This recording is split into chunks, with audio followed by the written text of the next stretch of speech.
Kent State is one win away from a title. Does the soccer team get the job done against Ohio? Ohio State hit the road Saturday to take on a scrappy Rutgers squad. Can the Buckeyes escape New Jersey with a win?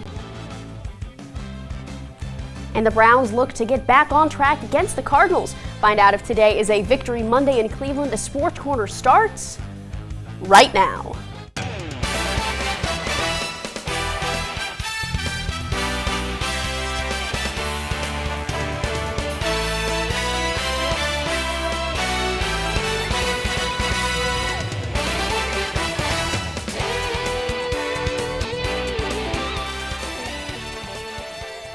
Good evening, everyone. Welcome into Sports Corner. I'm Liv Sharp. That's Blake Galosha. And yesterday was a championship Sunday here in the Tree City.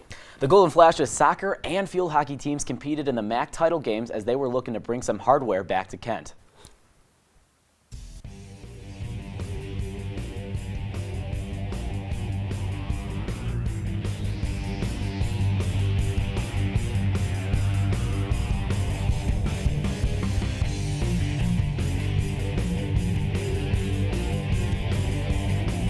Starting things off with soccer, after upsetting the one-seeded Western Michigan Broncos, the Golden Flashes soccer squad faced off against the Ohio Bobcats in Kalamazoo with a championship on the line.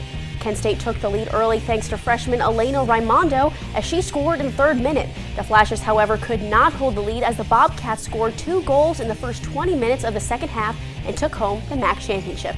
Despite the loss, juniors Elisa Arthur and Siana Stambolic took home MAC All-Tournament honors alongside senior Callie Cunningham. From one championship to the next, the women's field hockey team took on the one-seeded Miami Redhawks for the MAC title after their semifinal victory in overtime against Appalachian State. After a scoreless first quarter, the Redhawks put up the first goal just 2 minutes before halftime off of a rebound shot from Reese Warren. The Redhawks, capitalizing on this momentum, netted 2 more goals in the second half to take a commanding 3-0 lead. The Flashes finally scored thanks to a penalty corner converted by sophomore Emma Rolston, but it was too little too late as the Golden Flashes fell by the final of 3-1. Rolston was one of 3 Flashes awarded with all MAC tournament honors, and sophomores Iris Becker and Patricia Strunk were also honored. After their loss to Buffalo, the Golden Flashes traveled to Infocision Stadium to take on that school down the road. The Flashes took control early and took a 27-10 lead over the Zips. Even from a 3-touchdown night from Tommy Ulatowski in his first game back from injury, the effort from him and the Flashes was not enough as the Zips scored 3 touchdowns in the 4th quarter to defeat Kent State with a score of 31-27. The Flashes will welcome the Bowling Green Falcons, hoping to snap their 6-game losing streak. Here's head coach Kenny Burns after the game. Yeah, disappointing loss, obviously. Got to play better, got to play 4 quarters. We got to coach for 4 quarters, and it wasn't good enough. So we've got to learn from it and get better. But obviously disappointed, not what we expected at all. But we didn't play 4 quarters. We talked about starting fast, accelerated minutes, finish strong. We didn't finish strong, and it was clear as day. So we got to do better. And then guys, we had some guys go down, and guys got to step up, and they got to play. And everybody wants an opportunity until they get an opportunity. You get the opportunity, you got to perform, and we didn't do that. Taking things inside the MAC Center, Kent State volleyball dropped 2 sets at the hands of the Central Michigan Chippewas over the weekend. The Flashes fell in 3 sets on Friday and fell in 4 sets on Saturday after winning the first set. Central Michigan has won their 6th match in a row as they now improve their record to 14-13. Kent State will have their final road match of the year against Eastern Michigan on Friday and Saturday. For the first time this season, let's hit the mats. Kent State Wrestling had their first invitation of the year Sunday and finished 9th out of 29 teams. Pablo Castro led the way as he finished 6th in the 133-pound division. Up next for the Flashes is a tri-meet with West Virginia and Duke in Morgantown. And a little update at halftime, Kent State leading 36-33 against Malone University. It's playoff time for high school football, and TV2 Sports was all over Northeast Ohio to cover the area's top matchups. Let's now go around high school football. Kicking things off, we head out to Tom Benson Stadium at the Hall of Fame. St. Ignatius taking on McKinley. Senior quarterback Heaton Road hands it off to Nino Hill, who takes off like a shot and brings it 20 yards to the house to put the Bulldogs up 7-0 in the first quarter. Josh Papesh unprepared for that snap, and he goes back to catch it, but that could have spelled disaster with the Bulldogs hot on his heels. Ignatius with a field goal, they trail 14-3. Rowe drops back. He's looking end zone, but he ends up with a pick. But he's going to redeem himself here. They're in the exact same spot, but this time he connects with Keith Quincy, who bobbles the pass a little bit, but reels it in to put McKinley up 21-3 in the second quarter. Ignatius has to respond if they have any hope of staying in this game, and they do, with Papesh uncorking and hitting Gus Magner for a big touchdown to trail 21-10 going into the half. In the third, the Wildcats looking to strike back. Papesh connects with Quinn Wojtke, but he loses the ball while getting tackled, and Quincy is quick to scoop it up. So the Bulldogs get possession. Ignatius charges down the field, and Papesh fires to Jonathan Merrimee, and now the Wildcats trail 21-17 in the third. 1st and 10 inside the red zone. Papesh connects again with Merrimee, and the Wildcats lead 24-21. McKinley will not go quietly, looking to strike back. Rode with the high snap, evades the sack, directs traffic, and fires and connects to set the Bulldogs up at the 1. Rode with a little catch and pitch action to Quincy, who puts his head down and powers his way into the end zone. But the ball comes loose, but is recovered in the end zone. The Bulldogs retake the lead 28-24 with under a minute left in the fourth. A Hail Mary attempt from the Wildcats comes up with an interception, and McKinley wins it 28-24 and advances to face St. Ed's in the semifinals. Well, that was a super exciting game, and this was another one of those as Wadsworth was taking on the Medina Bees. The oldest rivalry in Medina County starts with a Grizzly touchdown by senior quarterback Will Stack. Nice job on getting to the outside and reaching for that pylon, but Medina's going to answer back real quick. A blistering run after the catch from Jack Wojciak, the 6'2", 210-pound receiver, showing he's got some speed too. Here's one of 2 passing touchdowns Stack threw today. A quick screen out to Gavin Madigan, and he does the rest, taking it in for 6. Quarterback Danny Stoddard's going to toss it over to Cooper Yosefchek, who runs it in from 8 yards out. This one was back and forth all night. Wadsworth in the red zone now is going to throw it up, and Augie Titus does his best OBJ impression, hauling it in with one hand. A spectacular catch from the Grizzly wide receiver. Now it's time for Medina's turn for a good catch. That's Jack Wojciak again. He had himself a game. 2 receiving touchdowns for him. Wadsworth trying to stay in this one. Stack throwing it up, but he overthrows it into a swarm of bees, and Aiden Ruiz comes away with the interception, and Medina wins it 22-19. Finally, we've got the Hoban Knights taking on the Barberton Magics. Let's get things started, folks. Tylen Boykin, the juice is loose. He's going to roll right and pass it to Jalen Hightower, who takes off like a shot. Just 2 plays, and Hoban has already scored. They are up 6-0 with 7 minutes and 34 seconds still left in the first. Dominic Wilson is going to drop back looking for Angelo Harper, but it is intercepted by Albert Hill IV, and that's a magic trick that Wilson just wants to forget. He's got to hit the clean celly there too. Boykin hands it off to Brayton Feister for a long touchdown run, untouched 55 yards to the house. Hoban is going to extend its lead 20-zip, and Hoban, they are not done yet. Boykin will fake the handoff and throws it up to Hightower. They're just having fun at this point with some creative play calling. He is wide open for the easy touchdown, and Hoban leads 27-0. The Magics will eventually make their way into the red zone. Wilson is looking for his man, Angelo Harper. With the wild one-handed catch, Harper reels it in, and he's working a little bit of magic to make the loss a little lighter as they get their first and only points of the day as they trail 27-7. The ensuing kickoff, John Jeffries Jr. will take it all the way to the house, 80 yards. That puts an exclamation point on the victory for Hoban as they get a 41-7 win over the Barberton Magics. They will advance to play Riverside in the next round. We know we got a tougher team next week, either Riverside or Twinsburg. Those are 2 tough teams, so we got to come prepared to practice this week, and that's where it starts, practice, and we got to be able to just execute. He's getting better each week. He's turned into a quarterback. He started 16 games at corner last year and is a Power 5 corner that hasn't played corner yet this year as a junior. So he's the epitome of team, and he's the epitome of what Hoban football stands for. And we're proud of him, and he's getting better each week. It was an exciting round of playoffs for high school football as Riverside knocking off Twinsburg 42-30. Chardon taking out Geneva 28-14. Massillon with a big game over Westerville South 50-7. Put him a 50 there. That's awesome. Aurora just beating Gilmer. That was a great game, 30-27. And West Branch also just knocking off Streetsboro 31-2. Well, we've got round 3 coming up this weekend. Canton-McKinley facing St. Edwards. Riverside facing Hoban. We're looking at some regional semifinal games going on this week. The McKinley Bulldogs, I talked about them earlier. They're going to clash with the reigning champs, the St. Ed's Eagles from Byersfield and Parma. Riverside, they ended off Twinsburg's first playoff run since 2011. They're going to face a very tough test, the Archbishop Hoban Knights. Ironically, they are at Twinsburg Tiger Stadium. Medina is going to take on Cleveland Heights in Strongsville. With quarterback Danny Stoddard's status, it's up in the air. He had an injury at that Wadsworth game. The Bees are going to have to slow down the Tigers' 4-star running back Marquise Davis. And the undefeated Massillon Tigers will battle the Lake Blue Streaks at our producer Matt Corrali's alma mater, Hoover High in North Canton. How you doing, Hoover High? Finally, the Hudson Explorers will look to slow the Warriors of Walsh Jesuit in Ravenna. It's a great slate of games to look forward to, and it was another college football Saturday to remember. We will tell you why when we go campus to campus.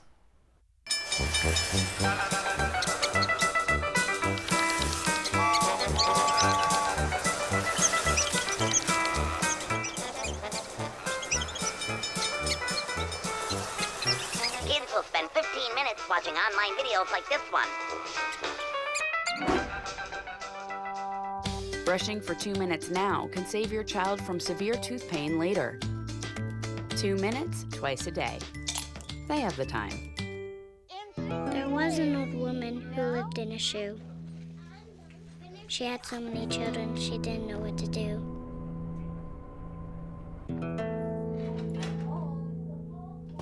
She gave them some broth without any bread and kissed them all soundly and put them to bed. Hunger is a story we can end. End it at feedingamerica.org. State played their first game as the #1 team in America, but they are playing a tough game against Rutgers on the road. Let's find out if they come out on top. Ryan Day looking to stay undefeated as the Buckeyes head coach this season. He's got a great receiver in Marvin Harrison Jr. We'll see him a little later, but first, Kyle McCord's going to get it started to G. Scott from 14 yards out as a touchdown. A little trickery here from Rutgers. They need something to take out the #1 team. It's a fake fumble, and Kyle Manungai gets it all the way to the 11-yard line. Very great play there, but Ohio State defense holds firm in the red zone, and they hold Rutgers to a 22-yard field goal. This is a big swing play here as Jack Proctor delivers a big blow to Manungai. Ball's tipped, and Jordan Hancock's taking it all the way back. 93-yard pick six for the Buckeyes. As that taking the lead in the third quarter. 14-9, Travion Henderson, 9 yards out, 22 carries, 128 yards, and a touchdown for the junior out of Hopewell, Virginia. Another great game for him. Wimsett is going to have all day in the pocket, and he's going to throw it up to Jaquay Jackson, who makes a grown man's play, bringing that one down for the touchdown. Rutgers staying close. It's been too long since we called this man's name, Marvin Harrison. He reels it in on the back shoulder fade and wins it for Ohio State.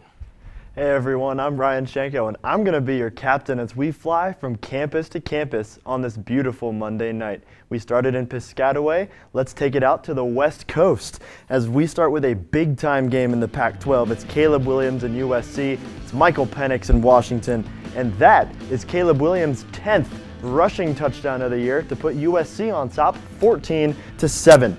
Now, Michael Penix, it's a 3rd and 18 for him. He does a great Caleb Williams impression, rolling to his left, and he puts some magic on this ball, an absolute moonshot of a throw, and that is Devin Culp, who brings it in from 22 yards. Take a look at that. Wow, he gets both feet down. That's good on Sundays, and it's all knotted at 14. Now it's 21-14. The Trojans back on top, and Penix gives to Dylan Johnson, and this is some 7-on-7 crime. Dylan Johnson takes it to Kalen Bullock, gets inside the pylon, and that's a 52-yard touchdown. We'll see more from Dylan Johnson later. He had himself a day. Now here's a little trickeration from the Trojans. Zachariah Branch pitches back to Williams, and there's Taj Washington wide open down the sideline, and that's one you have to see twice. Branch comes around, takes the jet motion, and he runs backwards like he's going to cut back to the other side of the field, and Williams takes the pitch and has a wide open man. Penix, he's got to respond. He's done it all year.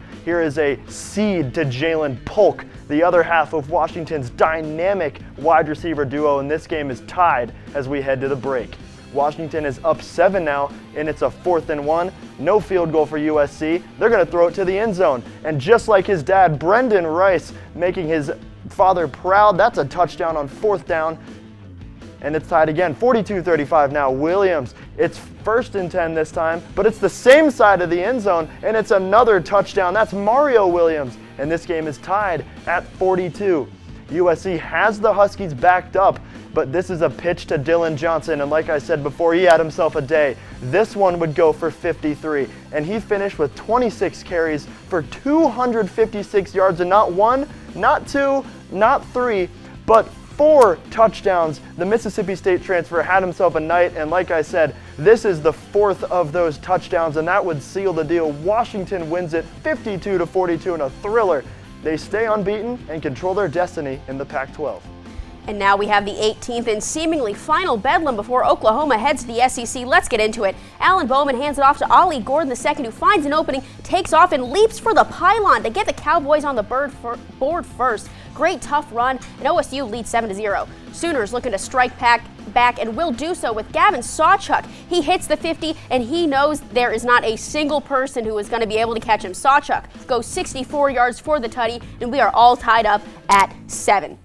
Sooners running back Javonte Barnes takes the direct snap, but bobbles, then fumbles the ball, and Oklahoma University recovers. Just looks like he really wasn't prepared for that one. He is a running back after all, but maybe not so much of a future at QB for Barnes. And the Cowboys will end up capitalizing on that fumble. Bowman keeps it and has a rocky run to the end zone, but he makes it, and OSU puts another 6 on the board. Absolutely difficult run. Sooners want to prevent that, but not much luck there. 1st and goal for the Sooners. They trail by 10. Dylan Gabriel fakes the run and hits Drake Stoops, who is all alone in the end zone, and the deficit is now cut to 3. Great throw and great catch. Sooners making this final bedlam interesting. Later in the 3rd, Tawee Walker takes the handoff and takes off to the end zone, and Oklahoma takes their first lead up 21-17 in the 3rd quarter with 8:05 left to play in the 3rd. 1st and goal for the Cowboys. Bowman hands it off to Gordon, who muscles his way into the end zone, and OSU retakes the lead in the 4th. He gets tackled, but he just kind of drags his defender into the end zone with him. Cowboys now lead 24-21 with a minute left. A last-ditch effort for the Sooners. Gabriel looking for an open man, but that pass is incomplete, and it's a turnover on downs. Oklahoma State will come away with the win in the 118th bedlam, and you already know where that goalpost is going. It's coming down, and it's getting carried over to the Theta Pond. Oklahoma State completes the upset, taking down the number 9 ranked Sooners 27-24. What a game. That was a fun one and a terrific upset by OSU. And you know who's going to try to follow suit with that? Kansas State, as they take on Texas at home. And it's Malik Murphy making the first play, and an absolute dime to Adonai Mitchell, 37 yards out, getting the Longhorns on the board first as he just gets past that cornerback and reels it in. Texas deciding to go for it on 4th down. Hands it off to C.J. Baxter and decides he wants more than just the first down. He'll take 6 with it too. 54 yards out, and the Longhorns pull ahead by 17 in the 2nd. But Will Howard says, hold on, wait a minute. We're going to get right back in this. Kansas State gets that touchdown with 60 seconds left in the first half. Great route by Phillip Brooks there, the 3rd to bring it in. Jonathan Brooks, no relation there, is going to run it in for Texas. He had 112 rushing yards on the day. Great one for him. Phillip Brooks, watch the tippy toe, stays in bounds, spin, touchdown. Kansas State, watch that one again. I don't know how you keep the feet in bounds. Terrific balance by Brooks for the touchdown. 14-27 now. Nobody picks up Keegan Johnson on the slant route, and Howard finds him for 6. Kansas State slowly clawing their way back, trying to knot it up. This one being down to 17. Jace Brown hauls it in off the play action, and all of a sudden we have ourselves a game. All they need to do is kick the extra point to take the lead, but it's snapped when the holder's not looking, and the extra point is no good. So now Kansas State needs the field goal to tie it up to go into overtime, and Jake Bloomer, or that's the holder, Bert Auburn, gets this one to go for Texas in overtime, 33-30. And instead of Kansas State tying this one up in overtime, they're going to say, let's go for the win. Let's see what happens. He's going to slip and fall, and Texas just hangs on to their lead and wins it 30-33. Texas outrushed Kansas State 230-33 yards in this one to improve to 8-1 on the year. Well, the first college football playoff rankings of the year were released on Tuesday, and this is how they look. The Buckeyes start at number 1. We'll see if it changes after the win against Rutgers, which saw the Scarlet Knights hang around in the first half. Georgia, Michigan, and Florida State round out the top 4. Big story from 5 through 10 is Ole Miss sneaking in at that number 10 spot. We're going to welcome Ryan Shanko back to the desk to talk some college football. Ryan, after this week, who would you have in your 4-team playoff? I mean, Liv, we're kind of running out of time to talk about a 4-team playoff, you know, expansion coming next year. But right now, for me, in a 4-team format, number 1, it's got to be Georgia. I think until they lose, you can't take Georgia out of that number 1 spot. Second, for me, it's Ohio State. They're number 1 in the CFP rankings. I understand why wins against Penn State and at Notre Dame, great wins. But I don't think their resume is quite as good as Georgia's, who just doesn't lose. Michigan is 3 for me. But despite all the controversy going on, they're still the 3rd best team in the country. And at 4, it's Washington. We just saw them in a highlight. They're undefeated. They've beaten Oregon. And I think they have a playoff team this season. So, Ryan, you touched on that expanded playoff format coming. What are your feelings about that? Man, I cannot wait for the expanded playoff. It's going to be just so much fun. I am thrilled. We're going to see on-campus playoff games. That's going to be great for the fans of those schools. Going to be great financially for those programs to get to host those games. We're going to see smaller schools getting opportunities to make a splash in the playoff, and that means upsets.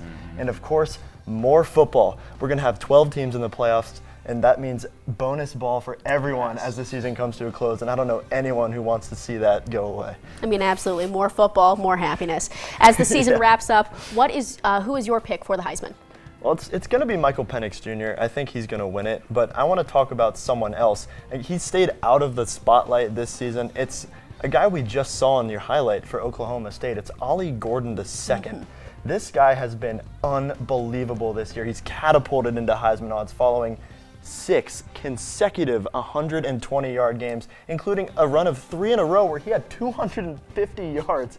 That's almost 1,000 yards in 3 games. That's insane. It's unheard of. And I think we're seeing a budding superstar. I mean, this guy is writing his Genesis story right before our eyes. I think next year it's going to be a popular Heisman pick because this guy is only a sophomore. He'll be back next year to write another chapter of that story. Well, thank you so much, Ryan. And with the return of Deshaun Watson, the Browns look to get back in the win column against the Cardinals. All of the action ahead. When I was in foster care, I never knew when I would have to move. So I always had my suitcase ready to go. Then one day, I was adopted. My new parents opened their hearts and home to me. My parents cook my favorite breakfast for me every morning. My parents take me on trips I never thought I would go on. They gave me a home and an even better reason to use that suitcase. My parents aren't perfect, but they're perfect for me.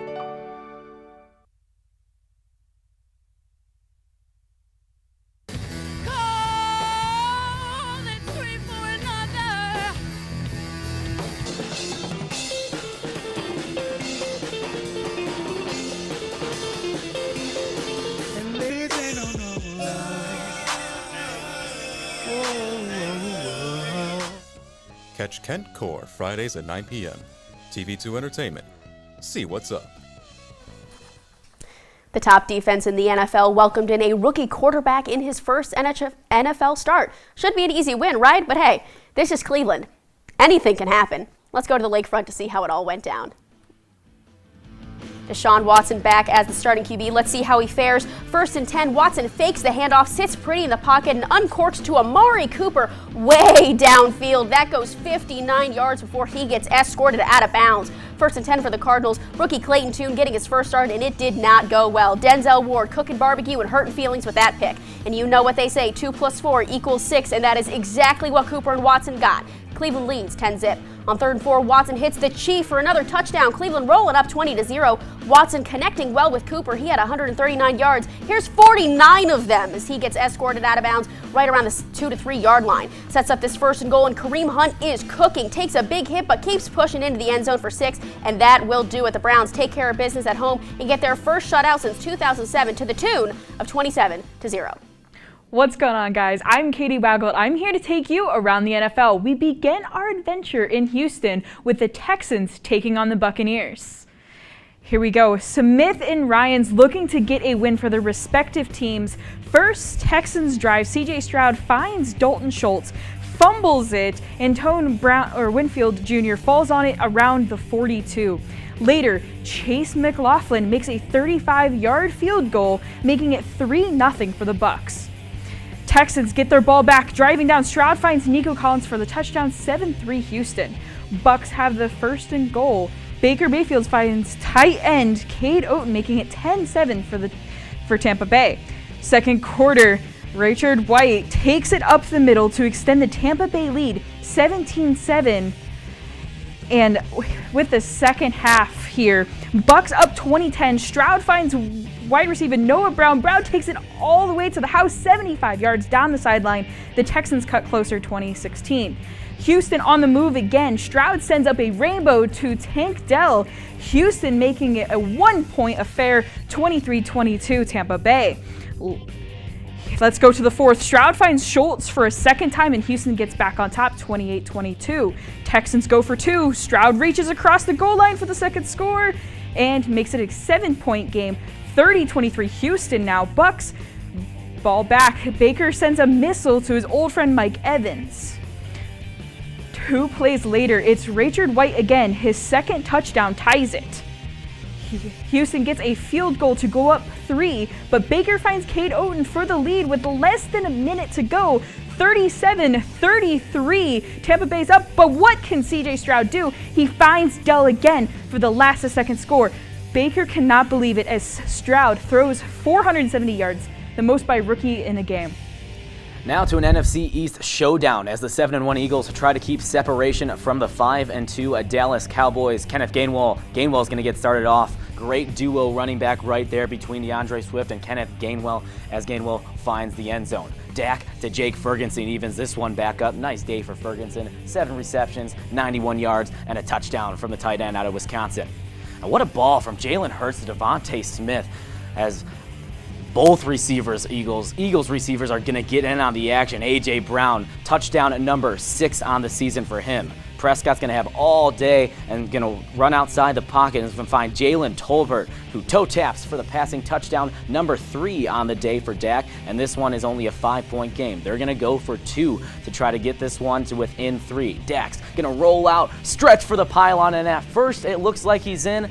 He fooled the line judge, but we'll take that look again as he steps out with that right foot, and that's going to cost them big time, as instead of going for the field goal here, they have to go for the win, and they get oh so close. CeeDee Lamb down at the 5, and the Eagles hang on 28-23, and Nick Sirianni is loving that his team is 8-1 and now holds the tiebreaker over the second place Dallas Cowboys.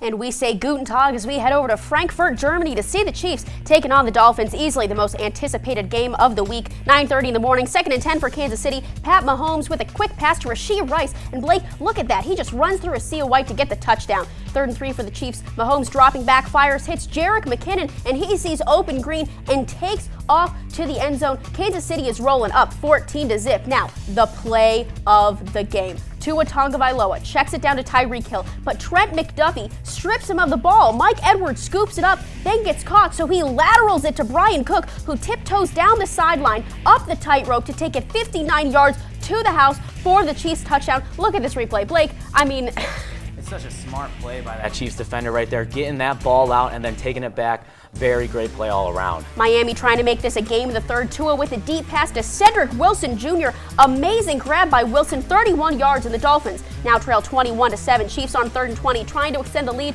but instead Bradley Chubb comes up with a strip sack and the Dolphins take over at the Chiefs' 27-yard line. 1st and 10 in the red zone. Tua pitches it to Raheem Mostert, who finds a hole, avoids countless tackles, and gets into the end zone. The Finns are knocking at the reigning champs' door, but KC will slam that door in their face after a disastrous drive, a sack on 2nd and 16, and with a minute left, Tua Tagovailoa almost becomes Tua turn the ball over as he drops the snap on 4th and 10. Maybe a bad snap there. I mean, I'll let you folks be the judge, but the Chiefs hold strong against the Dolphins and get the 21-14 win in Germany against the Dolphins. And Katie, with the NFL closing out Week 9 tonight, who do you think is up for Offensive Rookie of the Year and Defensive Rookie of the Year?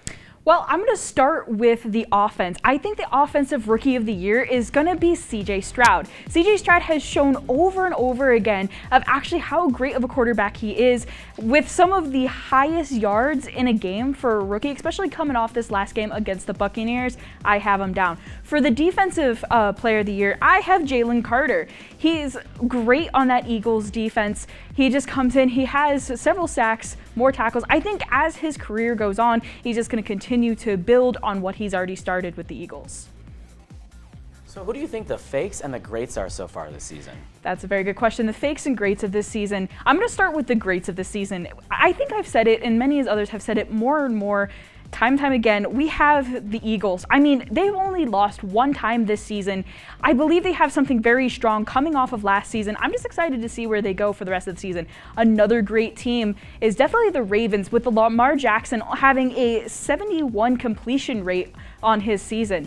Some of the fakes, though, I'm going to have to go both AFC teams here.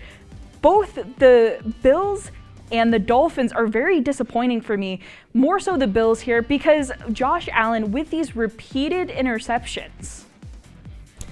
And Katie, if the season were to end tonight, what teams do you have facing off in Vegas for Super Bowl 58? Honestly, in Vegas, I'm going to have the Ravens taking on the Eagles. Again, just going back with Lamar Jackson, he has a great percentage with completion. He has a great, offensive line in front of him. Eagles, same thing. I don't think we need to continue going on about the Eagles, but they are both good in front of the ball and behind the ball. Just with the Eagles, though, they just have to tighten up a little bit with a bunch of penalties. Thank you so much, Katie. Well, as always, we've got Monday Night Football going on right now. The Chargers up 7-0 on the Jets. I know when we leave here, I'm going to go watch the Manning cast. They've got Arnold Schwarzenegger on tonight. Very exciting.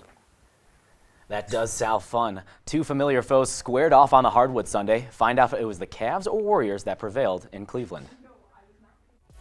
The Agenda presents The Cheese-isode, Thursday, November 9th at 9 p.m. right here at KentWire.com. It's gonna be a good time.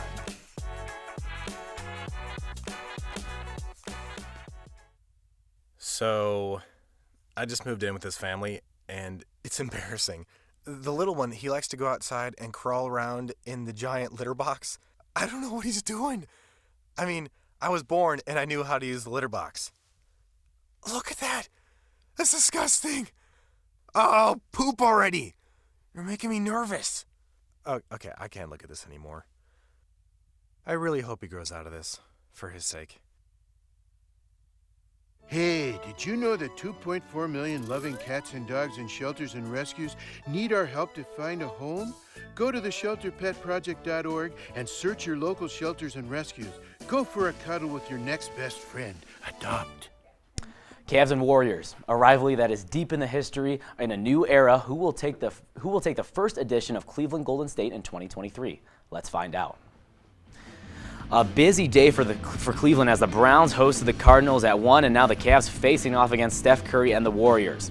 Curry got hot from distance early as he went 7 for 11 from distance in this one. Right there was his first one, and he can dish the ball pretty well too. He finds Draymond Green in the corner, knocking down that corner tray. A little surprising, but if you're a Warriors fan, you'll love to see that. If you're a Cavs fan, you're used to seeing that. Donovan Mitchell knocking it down from deep in the land. Darius Garland with a great drive with the left hand and the foul on Draymond Green. Spectacular play by him. He finished with 7 assists also on the night. Donovan Mitchell, little magic trick for Klay Thompson. He shows him the ball and then it disappears over the head as a perfect layup with the left hand. Now, Max Strus on an island against Steph Curry. Nobody wants to be out there against that. Super hard to defend, and you see why. Warriors trying to make a comeback, clawing their way back. Jonathan Kuminga knocking down that three, but Spida Mitchell has other things in mind. Another terrific game from him, 31 points, some assists, including a beautiful pass, little Kevin Love-esque outlet there from Donovan Mitchell. Karis LeVert getting it done on the defensive side, putting this one away. Max Strus with emphasis. as the Cavs' first win against the Warriors since December 25th, 2016. 12 consecutive losses for them. Donovan Mitchell, 31 points, 7 assists. It's a new era in Cleveland, and it's a new era for Victor Wembanyama out in San Antonio, showing off that wingspan as he grabs this pass and hits a jumper in the lane. Spurs have a 10-point lead, and Scotty Barnes outside the arc swings it to Dennis Schroeder, who dishes it right back to Barnes, who drives through the paint for the two-hand slam to bring the Raptors within 3 points. 45 seconds to go in regulation. Time is ticking down, and the Raptors go to their guy, Scotty Barnes, who hits a step-back three-pointer to tie it up at 108 with 37 seconds to play. Tied at 110 with under a second. Barnes with the rock misses the game-winning jumper, and we are headed to overtime. Extra basketball, folks. 3:12 left in overtime. Pascal Siakam passes to Jakob Poeltl, who passes back to Siakam. He considers his option, decides to drive to the basket, takes a shot, and Poeltl is quick to snag the rebound and put it up and in to put the Raptors ahead 115 to 112. Under 2 minutes in overtime, Dennis Schroeder with the icing on the cake. He had 24 points as the Raptors get the W over the Spurs 123 to 116, and I know you want to know, I wanted to know too. Wembanyama finished the game with 20 points. A lot of exciting games in the association last night, and Charlotte Hornets visiting the Dallas Mavericks was no different. Dallas has a pretty good guard in Kyrie Irving as Dr. Drew finishes through the Brandon Miller foul, or the one. Now, Ball drives in, puts it up, puts it in over Luka Doncic. Luka doesn't like that call. He's going to chirp at the referee, and he's going to get a technical foul. And LaMelo Ball finishes that one. LaMelo Ball, great night for him, 30 points. As he was trying to will the Hornets over the Mavericks, but that's not going to help. Grant Williams knocking in the and 1-3. Great addition for the Mavericks there from Boston. Hornets trying to stay in this one. LaMelo Ball's going to take this one just outside of Dallas city limits, knocking it in and cutting the lead to 3. Tim Hardaway Jr. tries to go with the emphatic dagger. Instead, the ball gets away. Gordon Hayward picks it up, puts it in, and the Hornets still only down 3. Mavericks trying to put it away once again. Williams is going to run out of time here. That's going to be a shot clock violation, but it doesn't matter as the Mavericks win it 124 to 118. Luka finishes 23 points, 12 boards, 9 assists. Finally, we have the Portland Trail Blazers taking on the 0-6 Memphis Grizzlies. Still looking for that elusive first win. Blazers up by 5. Malcolm Brogdon feeds Matisse Thybulle, who hits a clean three-pointer to extend the Portland lead to 8. Jeremy Grant, he's going to try it from 3. That's no good, but Thybulle will quickly corral the rebound, swing it over to Brogdon, and he is good from 3, and the Blazers keep it a healthy lead over the Grizzlies.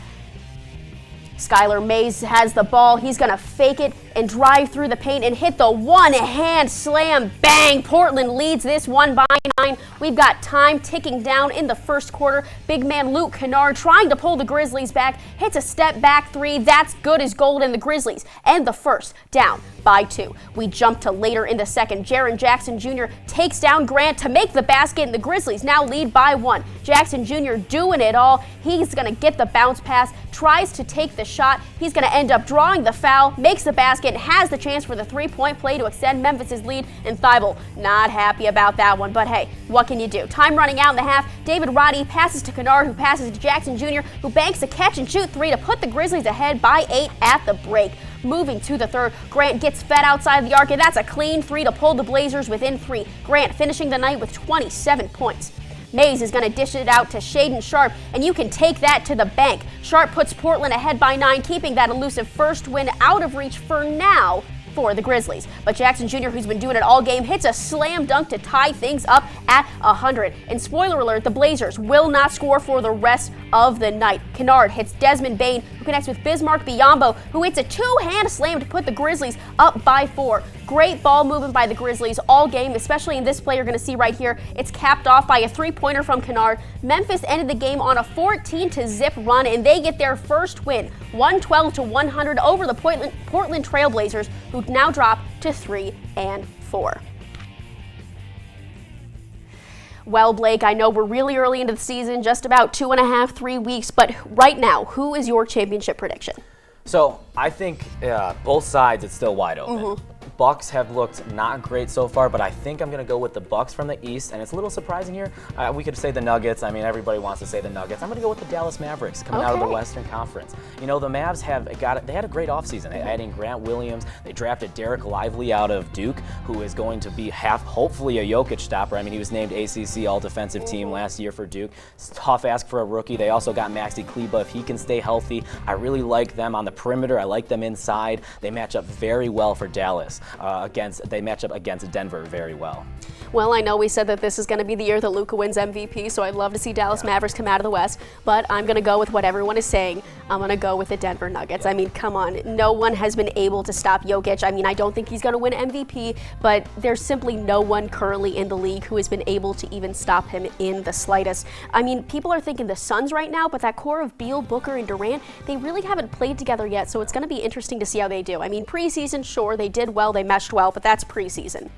And the Spurs just upset the Suns. That showed a lot of weakness with them, so I don't think the Suns are going to come out of the West. And right now, I think that it's either the Celtics or the Bucks. The Bucks because of Damian Lillard, obviously. People are thinking, yeah, if they can figure it out. I think once Damian settles in, he's going to be okay. But the Celtics, they needed a really solid point guard over this offseason, so they got Drew Holiday, and that seemed to work out for them really well so far.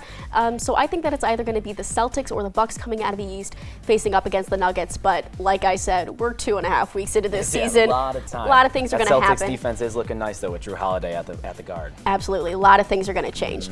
But like I said, with a lot of things changing, we recently had the trade of James Harden going to the Clippers. Massive trade on Halloween. Do you think this helps or hurts the Clippers? So 2015 me is super excited to see this starting lineup for the Clippers. I mean, you got Russell Westbrook, Paul George, Kawhi Leonard, James Harden. I mean, on paper, that starting lineup could be insane, or they could all get really mad at each other really quick, especially with James Harden taking about half the dribbles for that team, probably. Exactly. I don't know if Kawhi and PG-13 is going to like that much. If they can figure out how to gel that lineup, I think they could be one of the most dangerous offenses in the league and potentially make a run for that Western Conference title.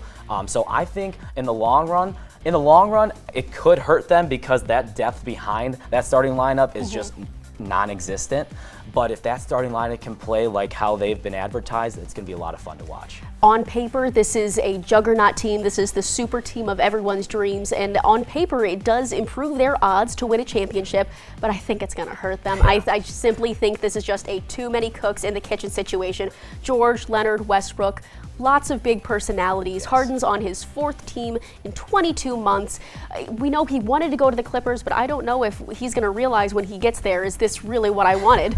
And I think that odds are probably Leonard, George, maybe even Westbrook. One of them might be dished out before the trade deadline, and then once one personality's out of there, things might sort of settle down. They might become this amazing, insane team. But right now, I simply think that it's going to be too many people competing for minutes on the floor, and it's just they're not going to mesh well. But it'll make for some good press conferences. I can't wait to watch some of those games. It's going to be fun. Absolutely.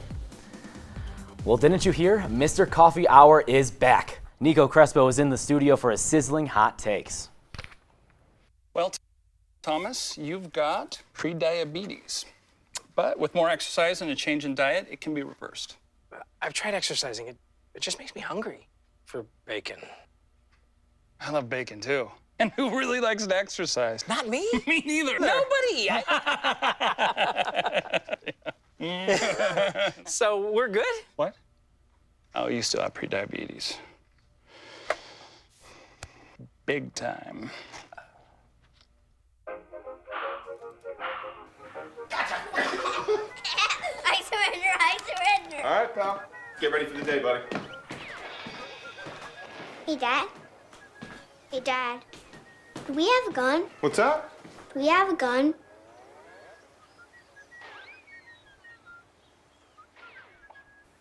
Good evening, coffee drinkers. I'm your host, Nico Crespo. I missed you guys last week, so it looks like I have some making up to do, and these takes will surely make up from me missing last week. We're going to start out on the hardwood with the Indiana Pacers. I think the Indiana Pacers can be a dangerous team in the East. In fact, I think they're going to be the 7th seed in the East, and they should easily make it into the actual playoffs, not just the play-in. When I was watching this team dismantle the Cleveland Cavaliers, I thought, wow, this team is fast. This is one of the most underrated teams in the NBA, and have a talent like Tyrese Halliburton being the piece that they build around. The projections for this team had them around the 10 or 11 seed in the East. After a 3-3 start, they should be around the middle of the pack. Halliburton, the main player on this team, is on pace to average a double-double this year with 24 points per game and 12 assists per game. Reminds me of a prime Chris Paul. Let's talk about the pieces around him, why don't we? Miles Turner hasn't really lived up to his hype coming out of the draft, but averaging 17 points and 9 rebounds a game he's going to be the sidekick to Halliburton. Buddy Hield is a dangerous threat from beyond the arc, and then Bruce Brown, who came from Denver this offseason for some depth. They have 7 players averaging over 10 points a game, and that's exactly what you want for your depth and bench pieces. The East needs to stop sleeping on this team and take them serious. I don't think they will go far in the playoffs, but they will be the 7th or 8th seed. Vet is the back. All right, and then we're going to talk about the Bills. You know, they lost last night to the Cincinnati Bengals, and the take here is they're not making the playoffs. And you're probably throwing your paper like you're Matt Corrali with the Corrali countdown, but we're going to talk about it real quick. Josh Allen, he has, I believe, 9 interceptions through week 10. Bills are 5-4 through week 10. They're 3rd place in the East, behind the Jets, who are playing right now. I believe they're down to the Chargers, so that might change. But the Dolphins are the division leader right now. They do have tiebreaker over it, but Josh Allen hasn't looked like himself, as I said. Has thrown an interception in 7 of his 9 games. The most interception Allen has had is 15 in a single year. He's on pace to break that. He has 9. He's thrown for 2,500 yards already, but I think he's a turnover machine. There's too many injuries on the defense as well. Let me name a few. Cornerback Khair Elam, he's on IR. D-tackle Daquan Jones, also on IR. Standout linebacker Matt Milano, also on IR. Pro Bowl cornerback Tre'Davious White, he's on season-ending IR, and then Micah Hyde got injured last night. And then there's just instability on the offense. Josh Allen not connecting with his receivers. Stephon Diggs being a diva like usual, not being happy, not getting the ball. Gabe Davis got to be that deep threat. You got to give Diggs the ball. You got to give him 7, 8, 9 times a game for that team to win. They're not making the playoffs. And this kind of leads into my next take, where the entire AFC North are going to make the playoffs. That's right. Even now, with the Bills losing and the projections have the Ravens winning the division, the Browns, Steelers, and Bengals are all getting wild card spots. And how I see this happening is the Ravens, of course, winning the division, Browns 5 seed, Bengals in the 6th seed, and then the Steelers rounding out the AFC in the 7th seed. And I believe this is the most competitive division by far this year. Think of like the NFC East last year with the Eagles, Giants, Cowboys, and Commanders. Obviously, the Commanders dropped off at the end of the year. We're going to go team by team real quick. First, the Baltimore Ravens. Stellar defense, ridiculous offense, no holes except for the wide receiver room, but that doesn't really matter because Lamar Jackson's not human. There's Zay Flowers, Odell Beckham Jr., and Rashad Bateman. You have Mark Andrews as your tight end. Lamar Jackson will make it happen. We're going to talk about the Browns now. Deshaun Watson, obviously he needs to perform well. He did that yesterday against the Cardinals, 19 for 30, 219 yards, a couple of tutties. The defense will hold its own, obviously, force the Cardinals an average 1 yard per play on Sunday. That's record-breaking, 1 yard per play. Obviously, Myles Garrett, Defensive Player of the Year candidate. D-line, unreal. Corners, Ward, Emerson, Island, unreal. Third, the Bengals.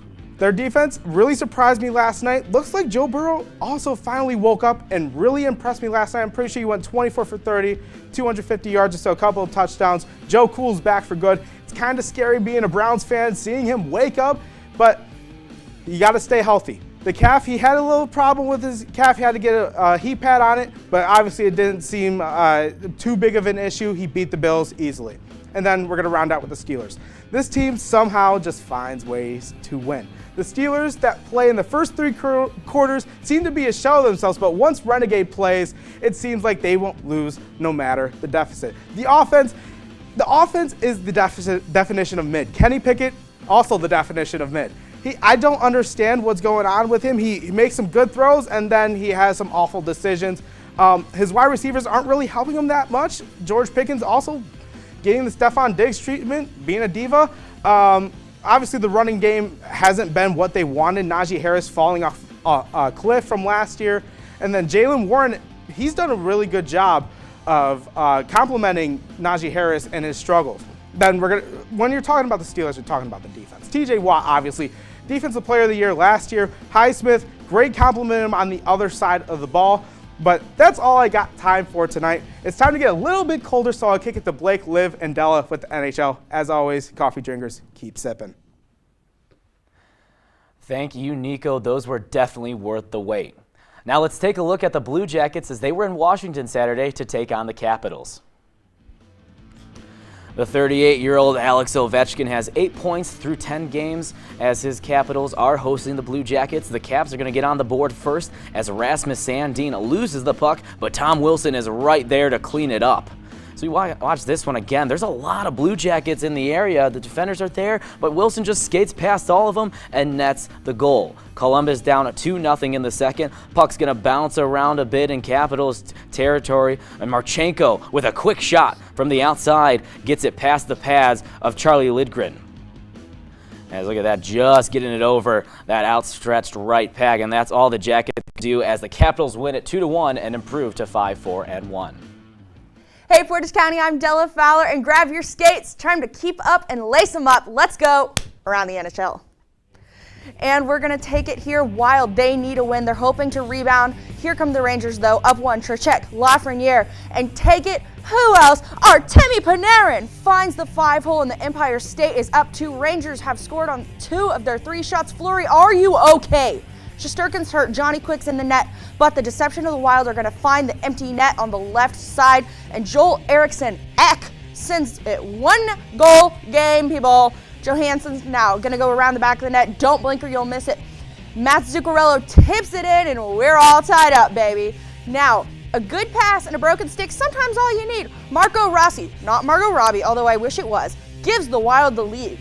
But this guy, the lethal lefty, 8 goals in 11 games. Take a bow, Chris Kreider. We've got extra minutes, people, and they won't be enough good old-fashioned shootout time. Trocheck versus Fleury, and he shows the home team what, everybody? You know, he'd be A-OK. That's what I call a wild win. Erik Karlsson is going to face up against his former team, the San Jose Sharks. This time he's on the Pittsburgh Penguins side. Getting things started, Pittsburgh is on the power play. Karlsson passes it to Riley Smith, and bartender, top shelf please, Smith with a killer wrist shot to the top of the net to put the Pens up 1-0. We jump to the second, Pittsburgh up 4-1, and Smith with a straight shot across the ice to Evgeny Malkin, who makes the goal while skating backwards. That takes some skill, ladies and gents. Just a gorgeous goal through the 5-hole to put Pittsburgh up 5-1. Pens on the breakaway, Sidney Crosby drops the puck back to Chris Letang, who gets it past Mackenzie Blackwood for his first goal of the season. Nikita Ahoychuk is put on skates literally and figuratively as Letang knocks it in. Matt Nito passes to Noel Achari, who takes the shot, but it gets blocked. But here comes Nito to get the rebound and the goal. Magnus Chrono blocks that initially, but he doesn't see he's got Nito coming on the other side. Penguins lead 7-1.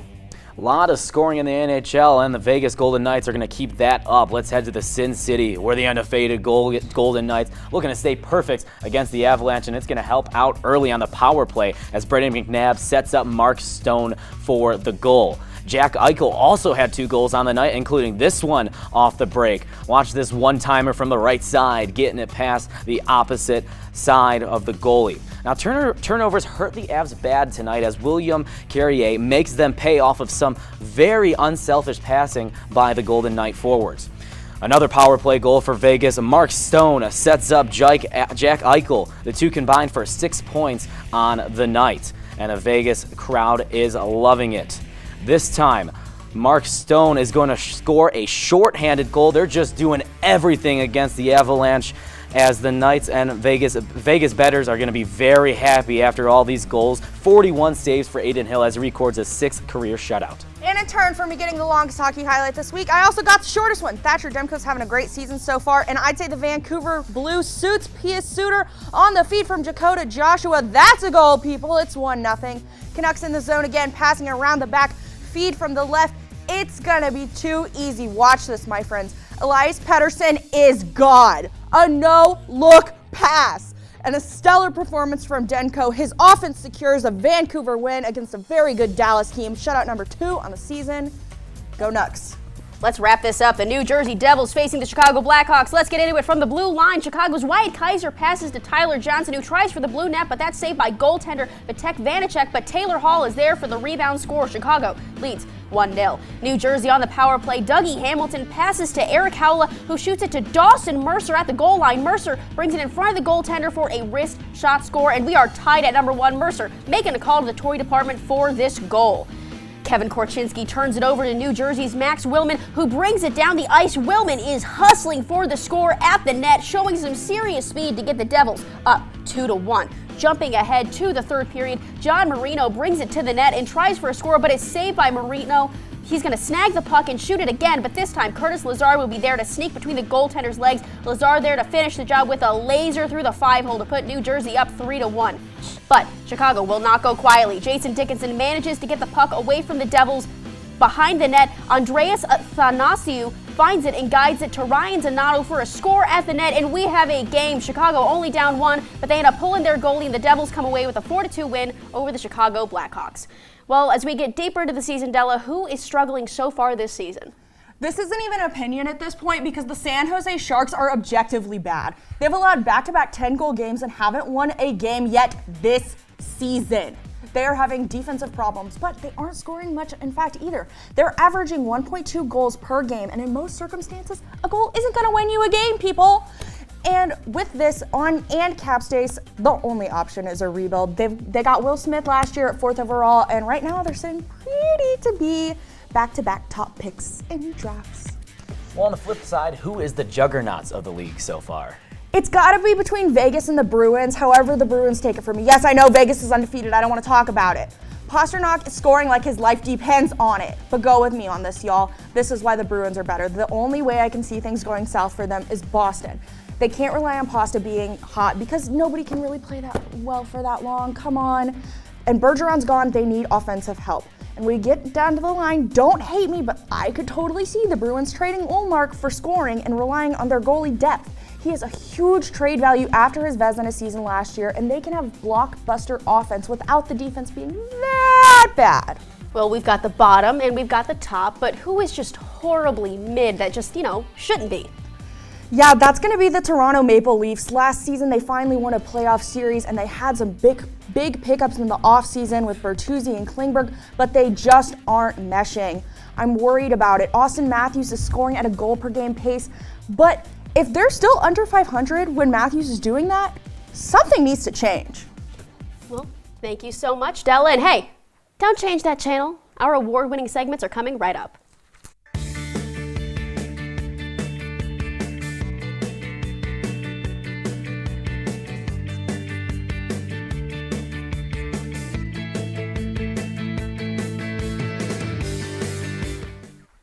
Welcome back. It's now time to highlight my favorite story from the world of women's athletics from this past week with empowerment.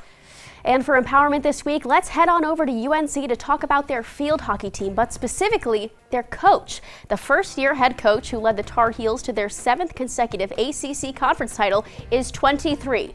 Yes, 23-year-old Erin Matson. Matson graduated last December and a month and a half later took over coaching duties and finished her first season with a regular season record of 12-3. While she was a player, Matson helped her team win 4 NCAA championships and was the all-time scoring leader in both ACC history and the NCCA tournament play history. So it's safe to say that the team is in the best hands possible, and Matson is poised to help continue the Tar Heels dynasty.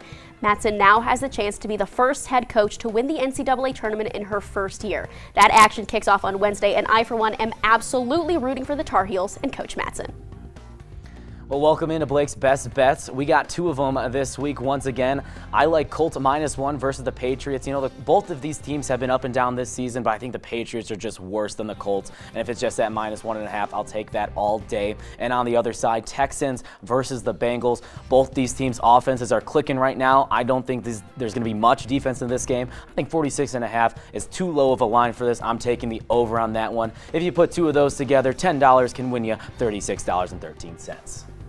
For my man on the Silver Mountain, it is the entire Kent State women's basketball team who came away with a massive 106-35 victory over Muskingum in their exhibition match on Sunday. Yes, You did hear that correct, 106 points. The Flashes led by as many as 73 points during the game, with 6 players scoring in double figures. Jenna Batch and Janae Tyler led the scoring with 14 points apiece, and grad student Michaela Morris racked up 11 boards in her first game for Kent State. Maya Babbitt and Bianca Juzo also got their first points as Golden Flashes. I mean, what else more can you say about this team? We knew coming into the season that they were a force to be reckoned with, and now we get to watch them prove that. This team is going to have a great season, and they started it off the right way on Sunday with that dominant win. Congrats, ladies.